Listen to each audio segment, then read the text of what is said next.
right, Christina, thanks for joining me today. Yeah, thanks, Dana. It's great to be here. So, Christina, you're the owner of the contract shop and you're a lawyer, and I'd love to hear a little bit more about your branding journey and how your business came to be. Yeah, for sure. So, this is a story I've actually never shared before on a podcast. I think just personally with people I have. So, what happened was when I first got started, I got out of law school. Long story short, I had a lot of health crises. I decided to go like complete 180, do something different, not be a lawyer. And I was going to be teaching private yoga in Atlanta, where I'm originally from. And that was my first foray into like real entrepreneurship. I'd kind of like dabbled before that. And when you're getting started, I don't have like a name for this yet, but I don't know if you've ever noticed, but you get in with like the Marie Forleos and the Tim Ferriss, and like that's who you find first, right? Like you don't find me or you, or like you find us a couple layers deeper. And so as I was getting started, that's who I was looking to for inspiration. Well, they have millions of dollars. So when I found, I think it was Rifle Paper Company. I'm obsessed with stationery. When I found their website and I liked it, I looked at who was at the bottom of it, and it was this branding company named Aeolidia, who's now gone on and they've kind of exploded. But at the time, they were still kind of small, kind of affordable, still really expensive. And I was like, oh, this is who I need to do my stuff so that I look professional. But I made a mistake trying to save some money, of course, and I grabbed a logo off Etsy. So they built this entire custom WordPress site around an Etsy logo, which is actually another story in and of itself because the logo designer is Ashley Gardner of Printable Wisdom. And like, bless her heart, she had just started. It was not good. She is amazing now. She sells in Nordstrom. Um, but at the time, this was like years and years ago. So anyway, that was my first brand and my first experience with branding. Um, it basically like bankrupted me, right? Like it was so expensive and I had no idea what I was doing. So I'm so thankful to people like you and podcasts like this for just showing people the right way, really. Um, so once that business was not working, right? Like I had just gotten the branding, hoping on a wing and a prayer this business was going to work. Well, it didn't. I don't have a happy ending there, but I did decide in the background, I'm still doing legal work because surprise, surprise, the yoga stuff isn't really paying. And I did, the story of how the contract shop started is a story for like another day, but I did start selling contract templates under my own name, Christina Scalera. And with that new site, because I had no more money left, I just like made up, I think I downloaded like a website template and I used whatever font came with the template. And that was my logo now. So fast forward a year and a half into that, and people are kind of like, this is a really serious product to buy. A contract is what I use with my clients, and I can't really take you seriously because at this point, like, this clearly is pieced together and like DIY'd. So I saved up and I finally hired a designer, and she did my rebrand and website. And we also changed our name at that time from my name to the contract shop. And so it is what it is now. And it's funny because by the time this comes out, there will be another iteration of our website, and it will be even uh, a lot more like white space and a lot more clean. So it's just like this constant iteration of branding that never stops.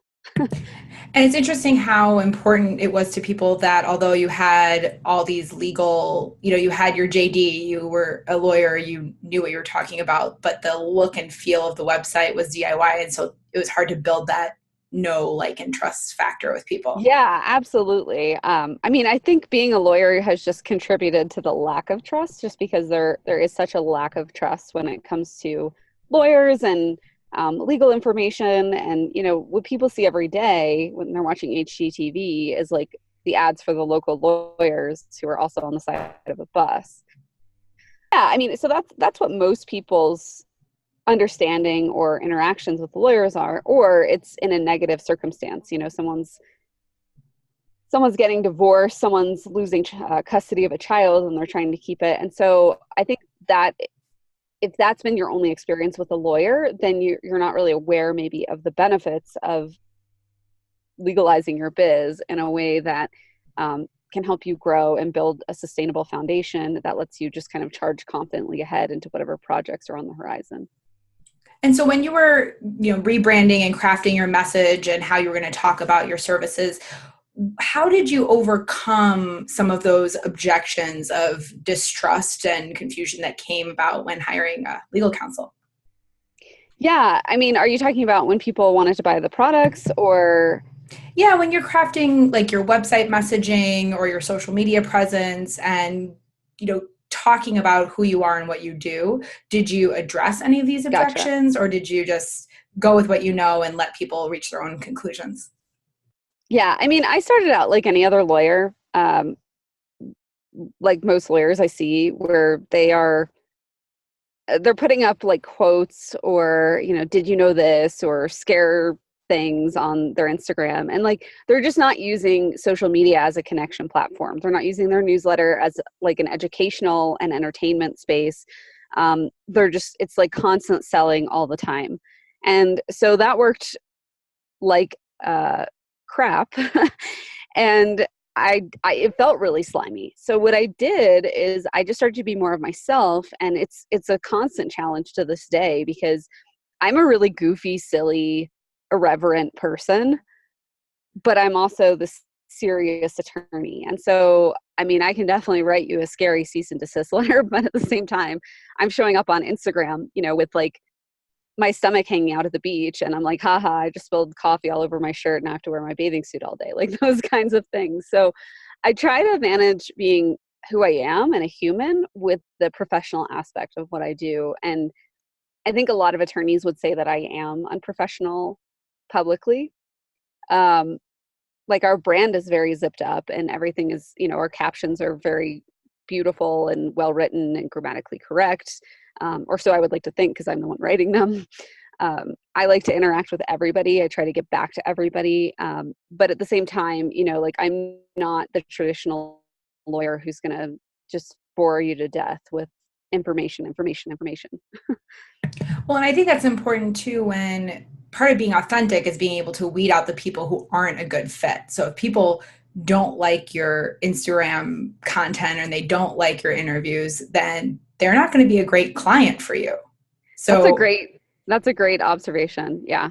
because I think that so much of this is attracting your target audience, it's going to resonate, and then repelling the ones who aren't that, who don't want what you're selling. And so for the people who may be more nervous to hire an attorney or like for me, I know like I've gone to the legal Zoom and I'm like, ugh, this is all gross, and just like left quickly.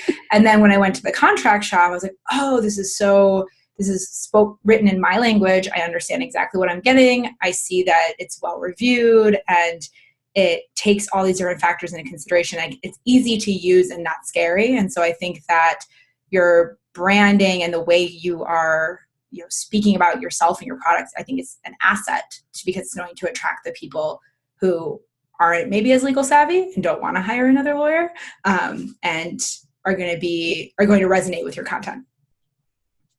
Yeah. And my philosophy has always been like, why are we doing this? Right. Like we get so caught up in the details, like we have to have this and we have to have that. And it's like, let's take a step back and ask ourselves why we need a contract, because we want to serve our clients well. Okay. Well, in order to serve our clients well, how does that happen? And then the contract is just one component of that. So, I mean, my platform is built entirely off of educating people on how to get clients, manage clients, deal with bad clients, deal with great clients, reward clients, surprise them. And then the contracts are they're almost like a leftover consideration, in as much as our marketing goes, because if I'm not able to reach you and help you work with clients, then you don't have any need for our product. So yeah, I mean, I think that's really true, Dana. And I'm glad the brand is working for the audience that I'm trying to reach. That makes me feel really good because it's not easy or cheap to do branding the quote unquote right way once you're ready.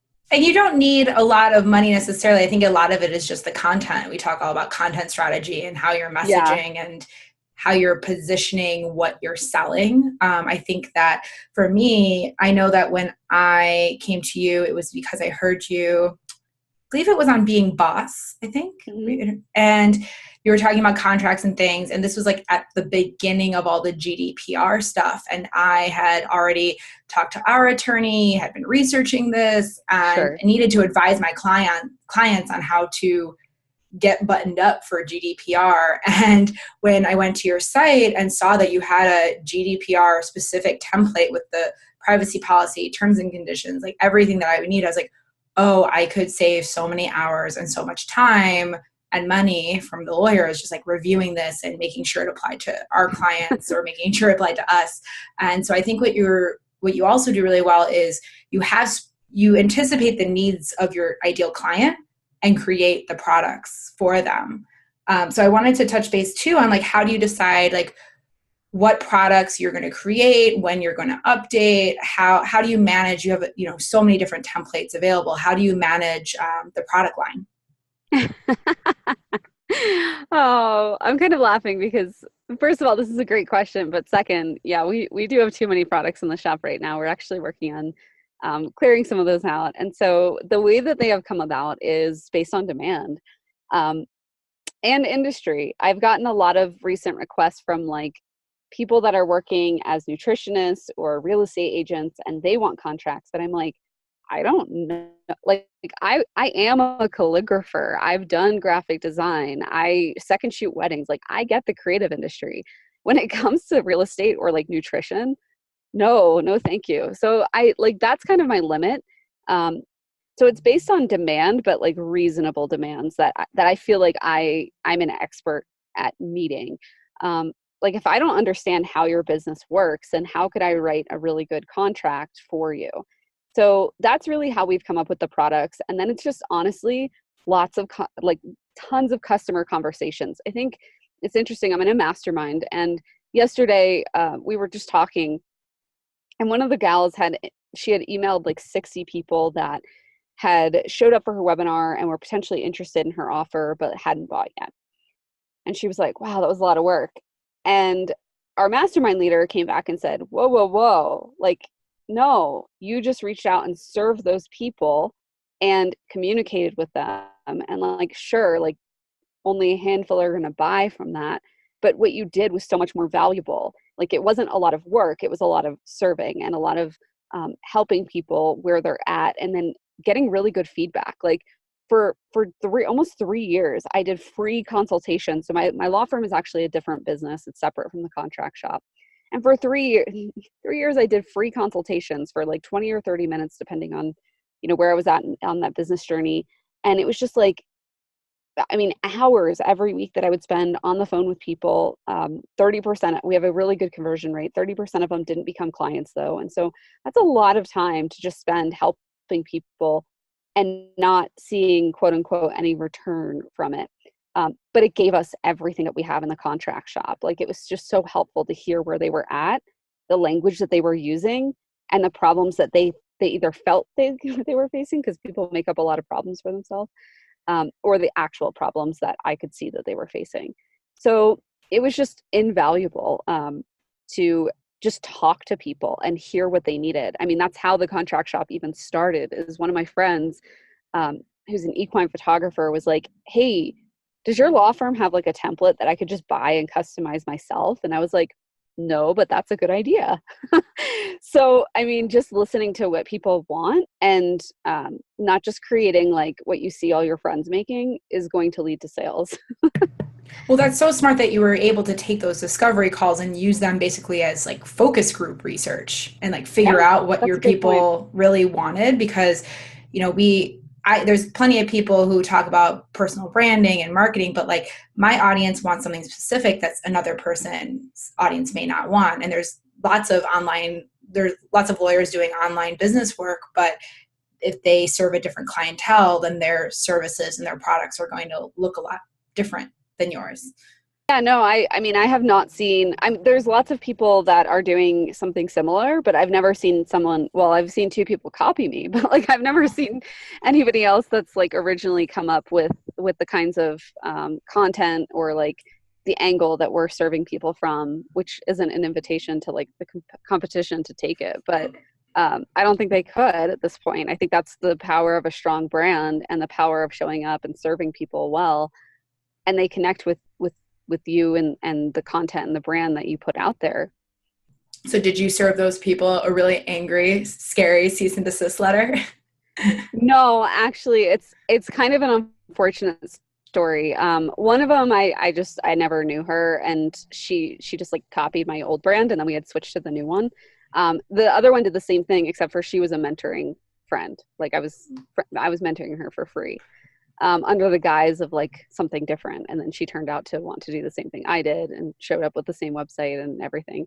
But you know what? It's like the joke's on people like that, because listen, everybody out there is afraid that that's going to happen to them, right? Like underneath it all, especially as you're getting started, you're just like, I hope someone doesn't take all my stuff and my ideas. Well, that's happened to me twice. And I didn't say anything because first of all, it's just petty. It's just like, you know, whatever. And then the second thing was like, we rebranded. So when people copy you, like what people don't realize is when you copy someone, you're copying their thoughts and their actions and branding and everything from like 6 to 8 months prior. Like we had already been working on our new brand and our new site. And so, you know, they came out with their stuff, their platform launched, and I was just like, whatever, you know, and the next month I was not like, whatever. I was like gut punched to the stomach, but then I was like, whatever. But then, you know, a month later, our new branding came out and our new content was developed, and, you know, that further new direction of the brand just really helped drive our platform forward. While I feel like it kind of kept them stuck because they kept looking to us. And like I said, they're just like, if you're copying someone else, whether it's like just being inspired by someone or you're like outright copying them, you're just getting old information. You're getting old tactics, old strategy. So it's just like, I think it's actually kind of impossible to copy someone other than, you know, the clients in my law firm I work with that like they're photographers and someone's taken a screenshot of their work and put it on their own portfolio, which happens. But I mean, short of that, I think it's actually really hard to copy people effectively. Well, I read once that McDonald's, you know, when McDonald's was thinking about where to build stores, they would do all this market research and demographics and pay lots of money to figure out the perfect place to set up a store. And then Burger King's tactic was they would set up a store anywhere McDonald's set up. And what I would laugh about that is constantly in this market, McDonald's was always number one and Burger King was always number two. And I think sometimes three. And if you're copying somebody, you're always, like you said, 6 to 8 months, 10 to 15 steps behind them. And so you'll never get beyond where they are, and you're never going to have that exponential growth or that exponential success because you're just following out in someone else's footsteps as they're figuring things out. Yeah, absolutely. So as we're talking about, other than like, you know, don't copy someone else's business model or don't copy someone's logo or screenshot a photographer's photo, what are some other legal considerations that you've been hearing about from your clients or that you've been seeing on the web that entrepreneurs should be thinking about when they're growing their business or building their website? When they're growing their business or they're building their website, I think everybody's first inclination is like, how do I get an LLC? And when you go to the small business website, that's usually the first thing it tells you to do. But that doesn't make any sense to me because an LLC is helpful. It's a tool. But like I said, let's look at what the result is, or the result that you want is, not, you know, the tools that you need to check off to have a neat little checkbox next to them. And the result, like what people actually want is protection. They want to feel safe. And they think that getting an LLC will do that for them. But there's actually a lot that goes into getting an LLC that doesn't have to do with that registration certificate in hand that keeps you safe. So like one of the first steps that I recommend people take is to get something called an employee identification number. This is free. You can do it on the IRS website. They do have website hours, so that's the only catch. But you can do this and you can start giving that out to your clients instead of your social security number, which I think is very dangerous, and I would never want to do that myself. So you can get this EIN, you can use it to open your PayPal accounts for your business bank accounts, credit cards, like any kind of financial institution. And you can also use it for what I also think is more important than an LLC, which is insurance. So insurance is a really nice tool to have. If you have an LLC and you have a client that sues you in small claims court, your LLC still has to pay whatever it is. If you have insurance, and whether you have an LLC or not, a client sues you in small claims court, it's just like car insurance. You're paying the deductible after you've paid the premium for that year, and the insurance is taking over for the rest. So you don't have to find an attorney. The insurance is doing that. You don't have to pay out whatever settlement is agreed upon. The insurance agrees to that for you on your behalf and pays that out on your behalf. So I think insurance is really a nice tool that people forget, which is kind of funny because like we all have renters or homeowners or car or health insurance and, you know, rely on them regularly. So I would say get your EIN and get insurance and then start to think about your LLC. That's interesting that you said that, because when we were looking at our insurance, we have so much insurance. Like that was something that we invested in a lot more because we do PR for clients, we do social media, we needed an errors and omissions policy, we needed things, cybersecurity, like if you're storing people's credit card information, if you're storing people's like confidential information, you need cybersecurity in order to, like if you get hacked and everyone sues you, to have some sort of coverage. So if you're just launching your business, step 1, get an EIN, and step 2, get insurance. And then you can think about what sort of business formation you want to have. Yeah. And we actually never were an LLC. I went straight from a sole proprietor to an S Corp, because that's what the accountant said was the best. So we did that. And so if people who have already started their business and are running their businesses, they have an LLC or an S Corp and an EIN number, what are some things that they should consider when they're looking through their current business model to make sure that they're zipped up and protected and that all the legal considerations have been met? The biggest thing that I see people getting into trouble with, other than, you know, like a client is upset or whatever, and then you go back to the contract and see, what does the contract say? Let's figure this out. Let's resolve it. You know, every once in a while, every service provider has to eat something, right? The client disappears. The client just isn't satisfied and they're making a big fuss about it. So, I mean, I think serving your clients is always going to come with some kind of inherent loss. And I think at the beginning, if that's the first time it's happened to you, you're really upset. But like, I mean, with our legal clients, if it's in the interest of getting them a better result and they're going to be happier and not like pitch a fit, even if it wasn't something that was our fault, which happens all the time, you know, we'll just eat something or do some work on the house or something. So I think everybody is going to have to do that. You know, not to say like do that all the time and disrespect your time, but, you know, just know that that's a normal part of business. And then the other thing that I see people get into trouble with a lot are issues around intellectual property. So intellectual property, there's lots of different kinds of it, but what I'm referring to specifically is copyright and trademark infringement, or just issues around that. And so if you are getting started, if you're launching a course, if you're launching a podcast, if you're launching a new business, if you're launching anything that has a name, a Facebook group, a blog, whatever, make sure that you're looking for that name online. And if you find instances of people using that commercially, right? Like it's not just some Twitter account that was set up 6 years ago and no one's ever logged in or tweeted since, like that's not what I'm talking about.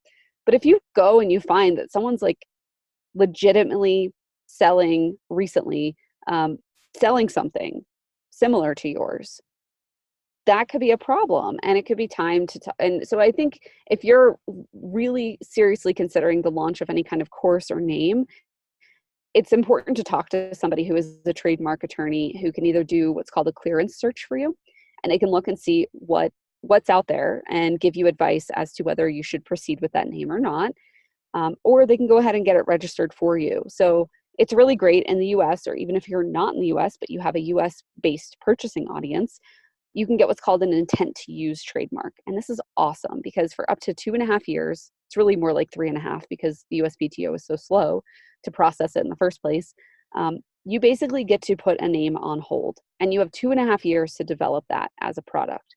So it's really great as a placeholder if you're thinking about a name. So that's what I would tell people to consider about trademarks, that it's not just for your logo or for your business name. And then finally, as far as copyrights go, this is also where I see people get into trouble. A lot of people think that attribution, that is like giving someone credit for something, is the same thing as permission, and it's just not. So to get permission, you need to actually ask the person or the company, if you can use whatever piece of property you want to use, whether that's a photo or, you know, like a Blog graphic or, posts. yeah, like if, I mean, you can always quote somebody and tell people where to find it, but you can't like per se just copy and paste that. That's called plagiarism. It's illegal. It's not even called plagiarism in the adult world. It's called copyright infringement. So yeah, I mean, just asking people for permission, starting that conversation, you know, on Instagram, just asking them if you can repost. It's nothing formal. It's just usually I'm in their DMs and I'm like, hey, can I repost that photo you put up this afternoon? Can I, whatever? And usually it's like a really cool conversation. I make a new friend. Um, and it's no skin off my back. It's not like this contract that's signed to use their photo on my Instagram. So just keep those things in mind and you will be able to stay out of a lot of trouble. So on the flip side, one of the things that you brought to my attention, I believe it was through the terms of use or terms of service or privacy policy agreement, was that we should be clearly outlining what from the site people can use and how they're able to use it. And that was something that I had never thought of, because I'm like, oh, if someone wants to copy my blog post and give me attribution, like great. But then what if they put it on a site that I didn't want it on? Or what if I found it that they didn't give attribution? Or, you know, we made these graphics. Are they allowed to use those graphics in their social posts? And I think outlining all of that was really smart, because then there's no question. People can, and then there's no question of like what's allowed and what's not. And when I'm maybe like looking at something or cross-posting something, I always look like in their terms of service, like, do they say, yes, you can use with attribution, or no, you can't, or only use on non-commercial sites. And it's just a lot, it cuts down a lot of the research time if that's simply put there. You don't have to even email them and say like, can I do this? And this is for what use? Yeah, absolutely. And if you're like a blogger and you're doing one of those roundup posts, that's also where you can go and look. Like I think Anthropologie, Sephora, you know, like they know that bloggers do roundup posts and link to their site, and they don't have affiliate programs. So it's just free advertising for them. So I think I looked a couple years ago and they had something in there about this. So I can't say that it's current because I have no idea what's there now, but they did have like how to use our photos, how to link to our site, that kind of stuff. And you know, if that's what they're telling you to do, like you can do that. You don't have to ask them for permission and wait 6 weeks for an answer from a big company. So it seems like you've grown your business fairly quickly, and I think you just put out an email that you're like in the top 1% of your market. Is that what I just read? Shopify, they give you really cool competitive analyses, and one of them is like your store is in the top 1% of traffic. So yeah, that's what we've been slowly inching our way towards and achieved. And then, you know, now like we were there for about 2 months, and we actually, like right after I sent that email out, this is what you get, right? They're like, now you're in the top 2%. Oh. But we'll get back to the top 1%. And yeah, so it's really fun because Shopify kind of gamifies that experience for us as shop owners. And gosh, Shopify is the best. I mean, if any of you are thinking about switching to Shopify, like hands down, just do it. And you use that for all of your entire, your website, your store, everything is delivered in Everything. process. Yeah. Blog, store, everything. Very cool. Everything contract shop. Yeah. I mean, I have the law firm, which is a separate business, but I mean, I've even considered switching that. Oh, I wow. love So it. what do you attribute? What are some things that you've done that worked, didn't work? Like, what do you contribute to some of this explosive growth you're seeing? Yeah. What has worked? It's funny because really what works is looking at little tiny places of traction and continuing to do more of that. What didn't work is looking at what everybody else is doing and trying to do the same thing. So if everybody's on Instagram and everybody's trying to get more followers and likes and engagement and blah, blah, blah, does that actually move the needle forward? If you don't have any numbers that show that, you know, half of your site traffic comes from Instagram, and then, you know, you have a 3% conversion rate on your site, then why are you focusing on Instagram? You know, if 70% of your traffic is coming from Google and 10% of that converts, then focus on your SEO, focus on your content, and come back to Instagram like for fun, or, you know, later after you've kind of automated or outsourced that Google part of your business. I love that because the data takes the emotion out of it. Like you're not like saying like, oh, she's doing this and she's doing that. If you have the data, you can make these decisions without emotion. Like, well, this is working, this is not. I can stop doing this. Like Hmm. I've had a love-hate relationship with Twitter for a very long time now. I was an early adopter of Twitter, so Sure. I have a pretty solid following there. I really understand the platform, but as of late, I've seen it feel more like a dumpster fire than anything productive. And so I have been monitoring our stats, and our referrer traffic from Twitter is like non-existent. And so Hmm. I said, okay, I'm going to increase our posting and see if it gets more traffic, like see if I can game it. And if not, by the end of the month, like I'm just not going to be there anymore. And that was in August, and I didn't see any uptick in traffic. And so September, I'm not bothering with Twitter other than maybe like responding if someone says something to me. And we're going to see if it has any effect. If it has a negative impact, then maybe I'll go back to Twitter. But I had this emotion of like, I can't just like leave those 3,000 followers. Like I need them. But if they're not converting, if they're not clicking, if it's not leading to anything, then really what's the point? Absolutely. So in terms of your next steps, like your next stage of growth, you said you're working on a new site now. It's probably going to be launched by the time this airs. What does the future hold for your law practice, contract shop? Are you still doing yoga? That sort of thing. Yeah, everybody asks me if I still do yoga. I don't really do yoga much anymore, unfortunately. I wish I could, but I've been working with Drew Kutcher from the Kutcher Method, and he's been my health coach, so that's been helpful. Kind of transitioned away from yoga and into lifting weights, which is new. And as far as my law practice goes, we have stopped accepting new clients. So we're only continuing to work with the clients that we currently have, which they are pretty cool clients. I am not going to lie. We work with some of your favorite blogs and, Cultivate What Matters and Laura Casey and Jenna. And it's awesome. I have the best clients in the world. I couldn't ask for better legal clients, but they have growing businesses. And in order to serve them, I either have to grow the law firm and take the attention away from the contract shop, which I don't want to do, or I can just focus on them, keep providing them a high level of service, and then I continue to grow, grow the contract shop. So my law practice is myself and three other attorneys, and those three other attorneys are essentially managing and doing the client work there, and then I'm just kind of the client liaison if there's any kind of like situation that comes up and they want me personally. And then the contract shop is just growing like wildfire. And I have a lot of thanks and gratitude for a company called Ether Cycle. They have the unofficial Shopify podcast, and they are the ones who convinced me. I mean, Kurt, the guy that owns it, he doesn't even know this, but he's the one who convinced me to jump onto Shopify from Squarespace. And so we are really falling deeper and deeper into that e-commerce sphere. And I love it because I'm kind of an outsider.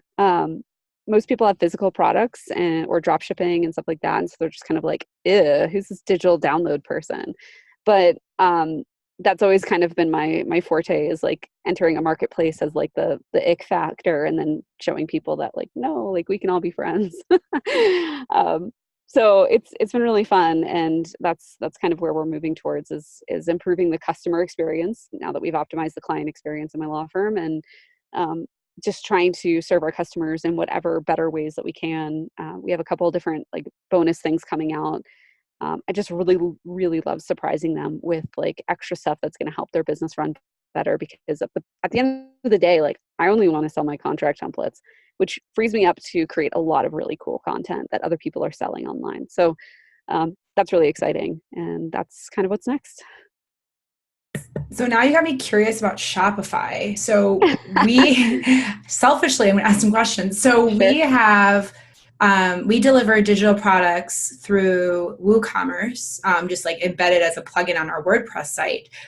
And I assume that Squarespace was a similar thing where you had some plugin, it was your site, and that's Squarespace what is self-hosted. Yeah. So it's it like is Shopify self-hosted. Lite. Yeah. Okay. So then what were the benefits that you saw for using Shopify over some of the other platforms? Sure. The analytics are killer. I mean, there's nothing like it. You can't go to Google, you can't go to Squarespace, you can't go to any other analytics tool. Maybe like something like, I don't know, SEM Rush, or like you could like get a bunch of different analytics tools and like pool them together and look. But I mean, as far as analytics go, there's just nothing like it. And the ability, like the native platforms that integrate with Shopify, like Klaviyo is an email software provider, Facebook Messenger, the apps that people are constantly creating for Shopify store owners. It's really just this like snowball effect of people joining the Shopify, what's it called, ecosystem, and not leaving, and just making the product better and better and better. So where I don't see that on other shop platforms like big Cartel and WooCommerce and all that, they just don't have the same kind of either analytics or following or devotion to the platform that Shopify seems to be able to cultivate. And does Shopify take a cut, or is it a subscription based? I'm trying to remember. I don't think Shopify takes anything actually on the plan I'm on. They might on lower plans because our payments are processed through Stripe. The other reason I like Shopify is because, well, lots of reasons, I could go on all day, but my customers can check out with Amazon Pay, Google Pay, Apple Pay. What's the other one? PayPal. Yeah. So they can check out natively on the platform, but if they don't trust me, well, hopefully they trust Amazon, Google, Apple, like all of the above, right? Or if they have financing on one of those other avenues, they can use their financing through there. So it's really crazy how easy it is for people to make a purchase on a Shopify store. Well, now I have to look into Shopify. Jeez. We don't have nearly the amount of products that you do, but even just thinking about some of the integrations and the analytics, I mean, it's probably if we were going to make a switch, we would want to do it before we had lots more products. So for your business, you talked a little bit about, the kind of the stumbly road you took to find like your real business and what you wanted to do.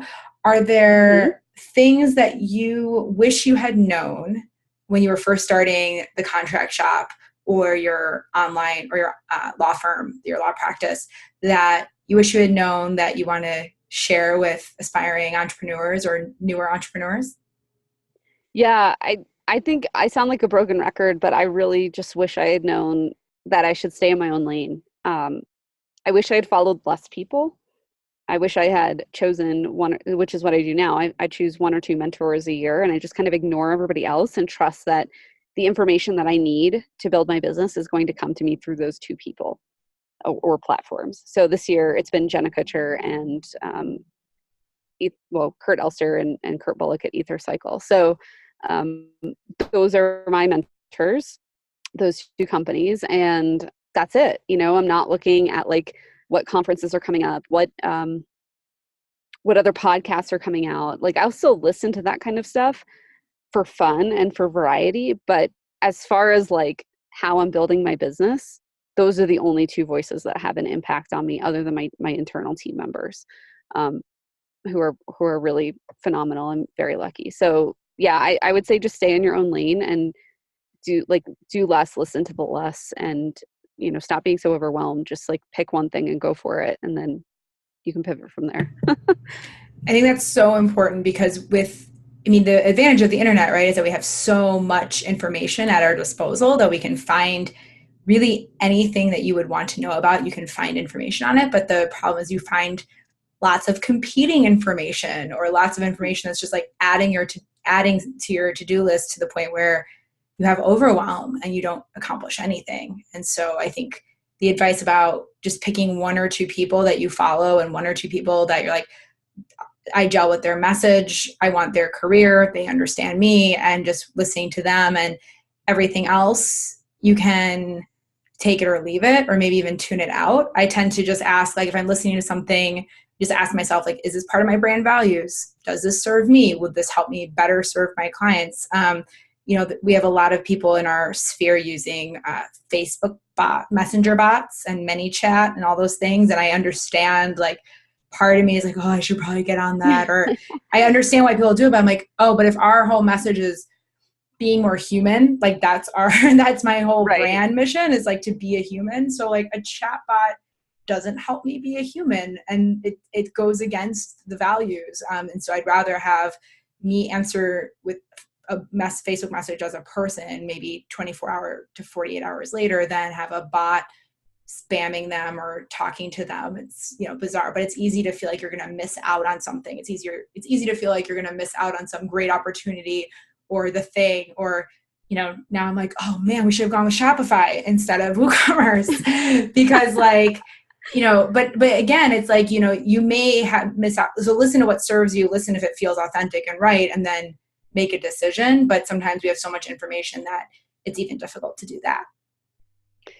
Yeah. And I would, just to play devil's advocate, I would argue that you guys are missing out on opportunities by seeking out new voices and opportunities, because you're missing out on the chance to do more of what you're already doing that's working, or you're missing out on like the people that are already in your sphere when you're trying to create more influence and grow that sphere. So I think I would push back a little bit because I get what you're saying. And I would definitely say that, the opposite perspective is that you're missing out on opportunities by seeking more out. Mm-hmm. Well, and also just, it's easy to use it. It's easy to use some of the, e-courses and mastermind programs and group programs as someone to just validate what you already know, as opposed to like doing the work, right? Like I see so many people who are just like, okay, I'm going to do this. Or like, there was one girl who I was talking about email marketing with her. She's like, I'm not going to start talking to my email list until I've gone through this like copywriting course. I'm like, okay, but, or you can send an email and see how it goes. Right.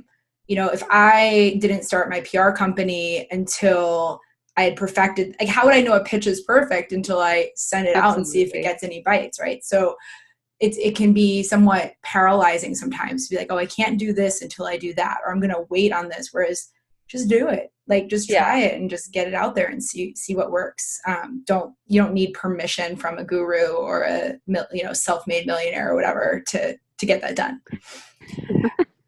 Is there anything before we wrap up? Is there anything else you want to share, or parting words of wisdom? Well, very selfishly, I'd love it if you guys would go take my quiz. It's at thecontractshop.com/quiz.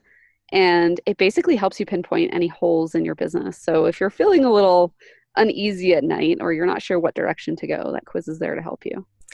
And I will tell you that as someone who was sweating for most of the month of May, trying to figure out how we were getting all of our websites and email lists compliant with GDPR, I was very happy to find the GDPR template package on the Contract Shop, and it gave us everything we needed to make sure our terms of service, our privacy policy, our email marketing stuff was all legit, and it got us through what could have been a really stressful time. So thank you so much. And, thank you. And I think that take the quiz and see like what's missing in your business. You definitely do not want to get caught off guard or fined, and just, contracts are really good for protecting yourself and just opening up that communication with your users, your customers, or your clients. So thank you so much for spending the afternoon with me. I appreciate it. Yeah, thank you, Dana.